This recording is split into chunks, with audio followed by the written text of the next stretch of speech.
എൻ്റെ ഒരു സുഹൃത്ത് രഹസ്യമായിട്ട് പറഞ്ഞു, മുഖ്യമന്ത്രിക്ക് വളരെ ഇഷ്ടപ്പെട്ട സിനിമ രജനീകാന്തിന്റെയാണ്. അതും ആക്ഷൻ സിനിമകൾ. ആക്ഷൻ പടങ്ങൾ പൊതുവിൽ ഞാൻ ആക്ഷൻ പടങ്ങൾ ഇഷ്ടപ്പെടുന്ന ഒരാളാണ്. ഏതെങ്കിലും ഒരു സിനിമ സീൻ അത് അങ്ങ് യഥാർത്ഥ ജീവിതത്തിൽ പ്രയോഗിക്കാൻ ശ്രമിച്ചിട്ടുണ്ടോ, സാധിച്ചിട്ടുണ്ടോ? അല്ല, അങ്ങനെ ഞാൻ ചോദിക്കാറില്ല. ജീവിതത്തിലെ എന്തിന്റെയെങ്കിലും പേരിൽ അങ്ങ് പശ്ചാത്തപിച്ചിട്ടുണ്ടോ? പശ്ചാത്തപിക്കേണ്ടി വന്നിട്ടുള്ളൊരു ഘട്ടം പറഞ്ഞാല്,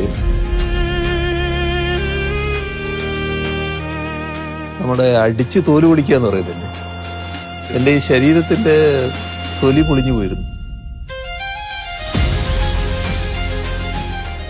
സാർ, ഞാൻ അഭിനയിച്ച ഏതെങ്കിലും സിനിമയിലെ ഒരു ഡയലോഗ് സാറിന് ഓർമ്മയുണ്ടോ എന്നോട് പറയാൻ? അത് എന്തല്ല ദിനേശനും ദാസനും ഒക്കെ